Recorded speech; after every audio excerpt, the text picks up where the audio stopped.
Can you see that? Can you hear that? Yep, we've got a little bit of sleet and snowflakes mixed in. Accumulation here on this truck bed. A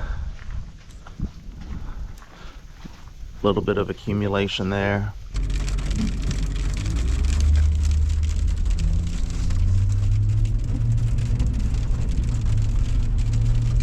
What was I saying? Oh yeah, it is Saturday morning.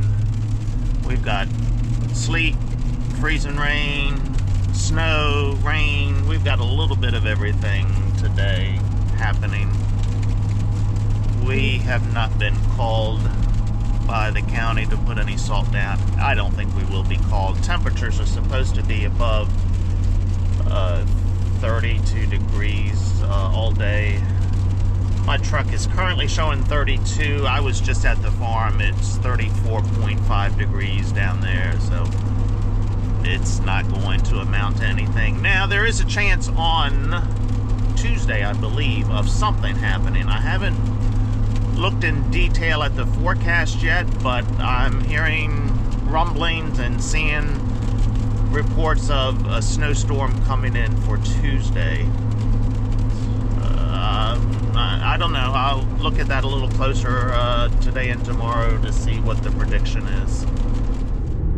Monday morning, February 10th. You see these lines in the road? See the wet lines over there? Yep.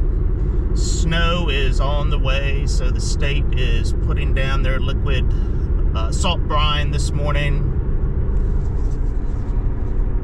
I'm in my wife's car. I'm taking it to the dealership for a small repair this morning, and I really don't have time for this. We've got a snowstorm coming in tomorrow morning, midday, anywhere from 1 to 3, 2 to 4, 4 to 6, 4 to 8. Apparently this storm is coming in. It's a southern storm, and they're not sure of the track, so depending on how far south or north it goes will affect our snowfall amounts. So, wow, got a lot to do. I've got to get her car in for this warranty work. That mirror just keeps falling out on its own. So we've had to tape it up, and I'm finally getting a chance to get it in for this repair. I think they've got to replace the whole thing on there. Hopefully they can get that done this morning quickly so I can get back down the road. I've got a load of wood pellets to deliver this afternoon. Then I've got to put the one plow on the 7120.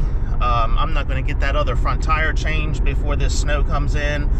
Just got to go over everything, fuel everything up, make sure it's all ready. Tomorrow morning I've got a dentist appointment. Something tells me that may end up being canceled. I'm kind of hoping. I was supposed to meet with one of our hardware representatives tomorrow morning. I'm going to have to cancel that because I think by noon tomorrow we will probably be in snow plows and putting salt down and plowing some snow. When it rains, it pours. When it snows, we have a blizzard, right? So I don't know how I'm going to get it all done, but we're going to get it done, and we're going to do this. Yes, you know, I hate taking my wife's car out in a snowstorm and getting salt all over it. And she doesn't usually go to work when it snows, or she'll take one of my trucks. But you just can't prevent it when they put this liquid stuff down. And then in places, you know, once it dries, it just looks like a salt cloud, you know, because the tires from the cars are just kicking all that salt up and creating a dust cloud. It's not too bad right here. We've got some farmers around here that they probably make decent money with the state putting this stuff down. I passed one guy pulling his tanker trailer, so he's got an 18-wheeler tanker trailer that he hauls his water and liquid nitrogen on, and they just rig a system up on the back of that trailer to put this liquid salt down. I've seen numerous snowplows being pre-positioned this morning. One of the shopping center parking lots I rode by, they had their tractors and skid steers already in the parking lot ready to go. I met two other pickup trucks. Two front end loaders with plows on them behind some on trailers headed south. I've seen some trucks and plows in the gas stations this morning filling up with fuel. So everybody's getting ready. Let's hope this is a 4 to 8 inch event so we can get out there and make some money. Yippee! January where 6 to 8, maybe as much as 10 inches of snow, somebody sees a foot, that's a possibility. There are a couple caveats though. If you live south of Salisbury and Ocean City, let's say down towards Pocomoke City, Princess Anne, into Accomack County, Snow Hill, we have to consider the idea that we're going to mix in some warm air. We'll see McFlurry rain there, so that will tamper down the snow totals as you move south. And then across far northern parts of the peninsula, let's say up towards Wilmington, Elkton, up towards Philadelphia and Baltimore, lower snowfall totals are expected there because the moisture doesn't get far enough to the north. So we're looking for that heavy band of snow to set up right across the midshore, southern parts of Kent County, Delaware, northern parts of Sussex County, where we could see snowfall rates tomorrow night as high as 1 to 2 inches per hour before it wraps up Wednesday morning. That's the Eastern Shore station that I'm listening to. I'm on the Western Shore of Maryland, but their forecasts are close to ours. So when he was talking south of Salisbury, that's kind of the band that we're in. So not enough cold air to keep it all snow. So a little bit of rain mixing in is what he's saying. So that should keep our totals down on that. But as you heard, you get north of there, 4 to 8, maybe up to a foot of snow in some places. So yeah, it is on like Donkey Kong tomorrow. Now he said tomorrow evening into Wednesday morning. I'll look at a more detailed forecast sometime today and see what is expected here on the Western Shore of Maryland as far as the timing goes. I made the executive decision to go rent a tin can to ride around in today. They were telling me it was going to be about 2 hours to diagnose the car and figure out, what they've got to do with that mirror. Well, it's got to be a replacement. I don't have time to wait around 2 hours, though I am an hour to an hour and 15 minutes from the dealership. So by the time I drive south to the farm and then drive north again, there's my 2 hours or 2.5 hours. But I feel like it's going to take them longer and they may not have the parts, may have to keep the car overnight. So I've rented this tin can. I feel like Fred Flintstone. I feel like I need to put my feet down and get it going. This is a Mitsubishi Mirage. It's just a small little car. I just needed something to get me from point A to point B to point C. So this should do the trick, but my God, I think it's only like a 3-speed transmission in this thing. It winds up to about 4,000 RPMs before it shifts. Well, let's see here. I'm going to tell you. It's just taken off at the light. I'm up to 45. It hasn't shifted yet. I'm up to 50. It hasn't shifted. We're up to 3,500 RPMs, and it just shifted. Yeah. Oh, well. There's not even room. I stopped by the John Deere dealership, got a 5-gallon bucket of hydraulic fluid for all of those hoses we're going to bust the next couple days with these snow plows. I don't even think there was room behind the seat to put that 5-gallon bucket, so it's riding as a passenger with me. All right, let's get down the road here and get some snow plows ready. I think I found the 2-speed transmission in this thing. I kept looking down and seeing this eco light on the dash. I'm like, I don't want eco, damn it. I want full power mode. So I flipped the gear thing over to DS, over to that side. So now it's only a 2-speed transmission. I am tooling along here at about 53 miles an hour, and it's running about 3,500 RPM. So I think it only shifts one time when I take off from the light. So I am learning how the other half lives now.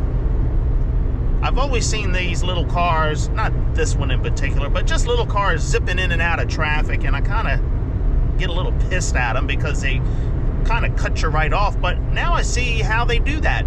This car is so freaking small. I mean, you can put it right up on the sidewalk and drive down the sidewalk if you want, I think. And so I can see everything, and I can just zip right in a little tight spot, pull in front of you, and go forward 3 car lengths and zip in the other lane. And man, yeah, you can zip around. Now, do I feel safe doing that? Hell no. This tin can, I don't feel safe doing that.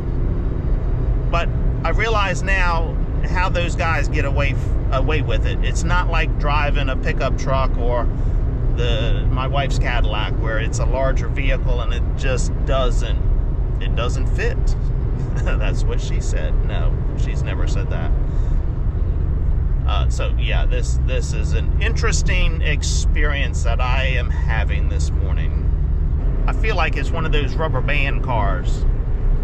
You wind it up real tight and then you put it on the floor and it just takes off. That may be all that's running this thing is a rubber band. I don't know. Aw, ain't she cute? Yeah, that's just one cute little car, isn't it?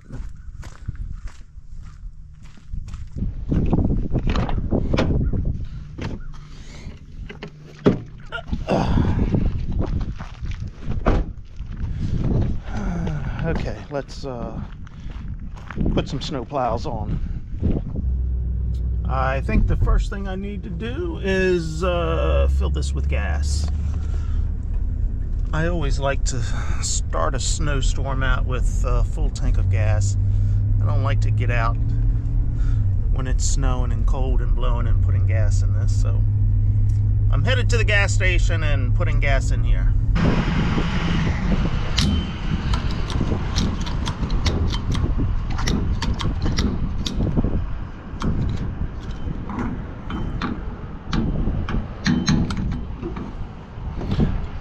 $37 worth. All right, is it gonna give me a receipt? I doubt it. Oh, damn. That don't happen too often at this station.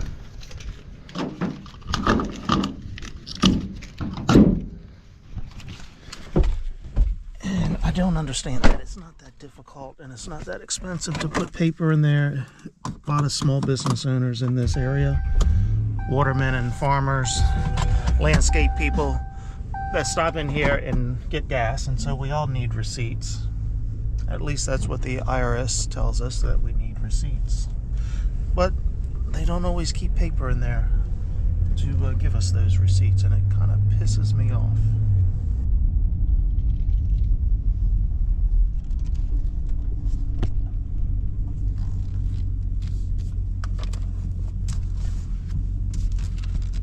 Okay, how close am I going to get on the first try here? Oh, I think I'm too far over that way. All right, I better get out and check.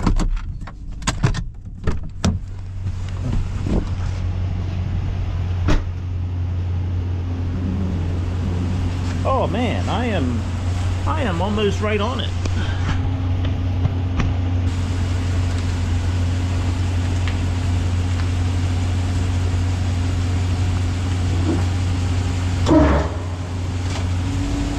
How's that looking? Oh man, that's looking good.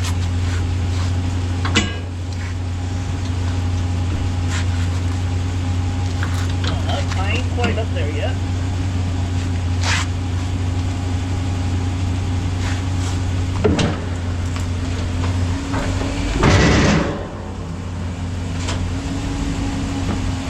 Why isn't it going all the way up there?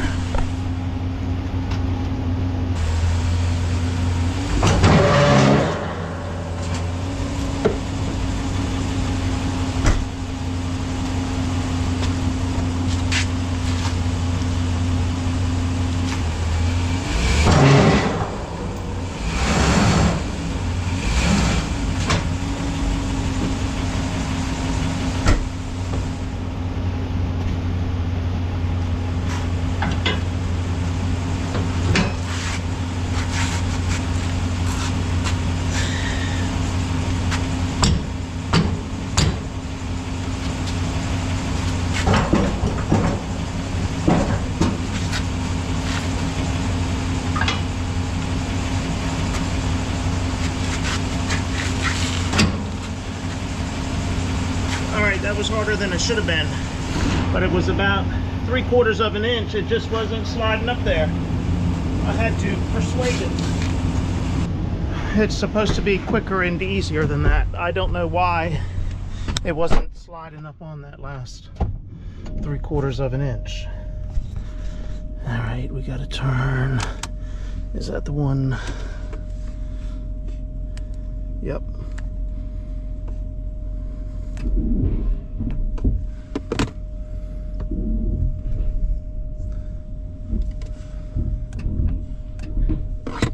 All right, I have to turn that off.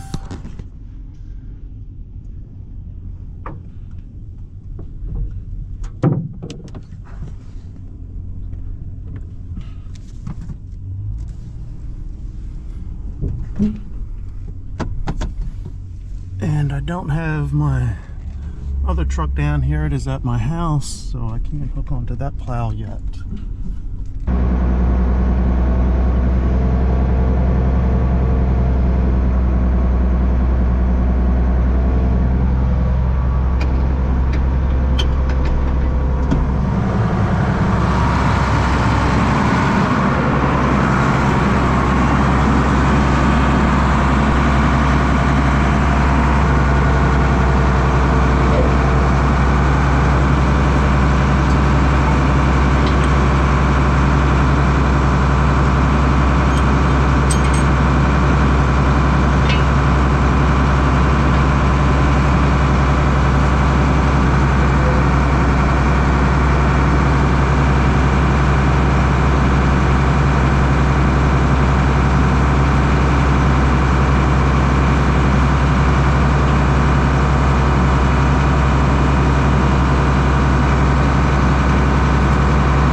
Perfectly in order for it to go on there. So I just have to jump up and down in the tractor 7.5 times to make it happen. I didn't show it, but I've got my weights on the back of here and it's filled with fuel. This plow is ready.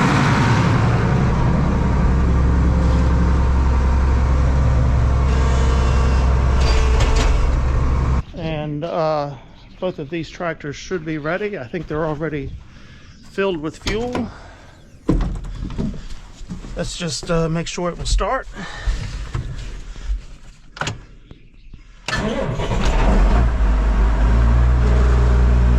And she's good.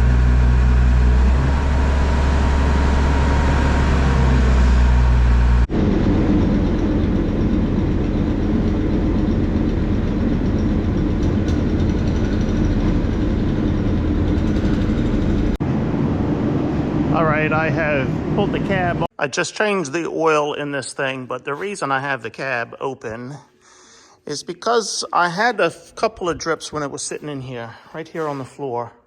Right there, a couple of drips. So I had to open it up to see what was going on. I was thinking a hydraulic leak, but no, it wasn't that. Back in here, because these things are so compact, let's see if I can get my finger here. Right there.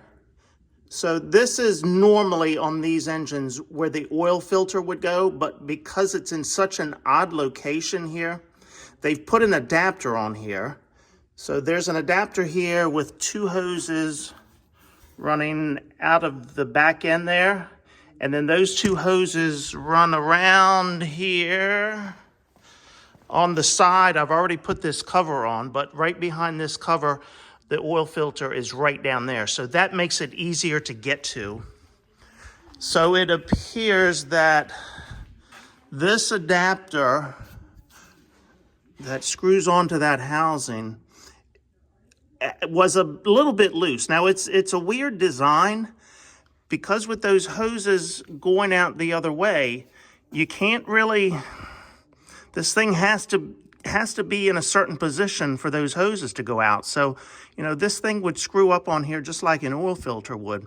So it was spun back around this way a little bit. So I have spun it back, tightened it up as much as I can around this way. So I only got like a 1/16 or an 1/8 of a turn on it. I'm hoping that will stop that oil leak. Otherwise, I think there's been maybe some modification to this because there are two hose clamps on each one of those hoses going to the oil filter. I'm guessing somebody cut those hoses because it's not a lot of pressure going to them. They probably cut those hoses in order to maybe spin this thing on or take it off or maybe change the seal. So it's got a seal in there just like an oil filter would have. So I may have to end up taking those hoses off, unscrewing this, putting a new seal in there and screwing it back up. But yeah, it's just kind of a weird design. You can't get it as tight as you want, I guess, because those hoses do have to kind of go out that way. So hopefully it will not leak. That 1/16 or 1/8 of a turn that I've got on it hopefully will fix it. But when I looked over here in the book, let me turn the radio down here. So maybe this is a better picture. So this is that adapter, and you see the seal right there. So two hoses running down here to the oil filter right there. So this number 8 is the seal, and it actually shows two different sealing rings. So maybe one is a thicker one, just for this problem that I am running into. I don't know. But you can see here, there's no hose clamps in this design. It's a screw-on hose fitting there. But actually on both ends, on the other end where the filter actually goes, I believe it was hose clamps there as well, and not a swivel fitting on the end of those. So not sure what the story is behind that. But that's what I'm dealing with. But I've just changed the oil in this. That thing is not going to stop us from pushing snow. And I think I can close this back up now, and it will be ready, other than putting it on the trailer. But we're playing musical cars today with my wife's car being in the shop. She has my red truck, so I can't have that down here to pull the gooseneck out to put this on and load the pusher and the plow and everything on the gooseneck. It'll be in here till tomorrow, although I still have my beautiful ride out there because I haven't gotten a call from the dealer to say the car is ready. Well, it's 5 o'clock now, so I guess I'm renting that car another day. And that's okay. I've got what I needed to do down here instead of waiting around for that car to get finished today. So, all right. And my GoPro battery went dead as I was pulling this open, but I have found that I'm just quite not heavy enough. I don't have the oomph to pull this cab forward. So what I do is put a chain on the top, use the gator here, and then it's real easy just to pull that thing forward. And someone did ask me in another video where I was working on this about pulling this cab off. And yes, all it is, there's a nut on either side, right here and on the other side, that holds that clamp down, those clamps right there. That cab will come down, sit right there, and then you'll put the nut, where's my nut? Oh, it's over on the counter. You'll put the washer and the nut right on there, and that holds the cab down. There's nothing else you have to do. No other wires you need to disconnect. It is that simple. Everything else is going up to the cab, your heater hoses and air conditioning lines right there. And yeah, all the electrical stuff. There's no other disconnections that you've got to make. It is that simple for anybody. I didn't answer the person in the comments because that video was from 2 or 3 years ago and they just made the comment, I don't know, about 4 weeks ago, I guess. Okay. This is a bit weird holding my phone to do this recording. All right, it's 5 o'clock here. I'm cleaning up my mess. I have my white truck I have to put the plow on. I'll bring that down tomorrow. And that's all I've got to do. And we are ready for this snowstorm. We are now under a winter storm warning. So they upgraded from a watch to a warning about 2 hours ago. We're still in that 1 to 8 inch range. And it's gonna probably change 2 more times before the snow comes in. I don't think it's supposed to start until about midday tomorrow, Tuesday. So cross the fingers that we'll get a little bit of snow, that we can get everything out and make some money. I'd like to get the tractors out and the skid steer out as well, not just the pickup trucks. And let's get it all out there and roll some of those snow dollars in. White gold, as someone said in a couple of videos ago. White gold, that's what we're hoping for tomorrow. All right, I'm wrapping it up and I'm gonna say, see ya! See ya!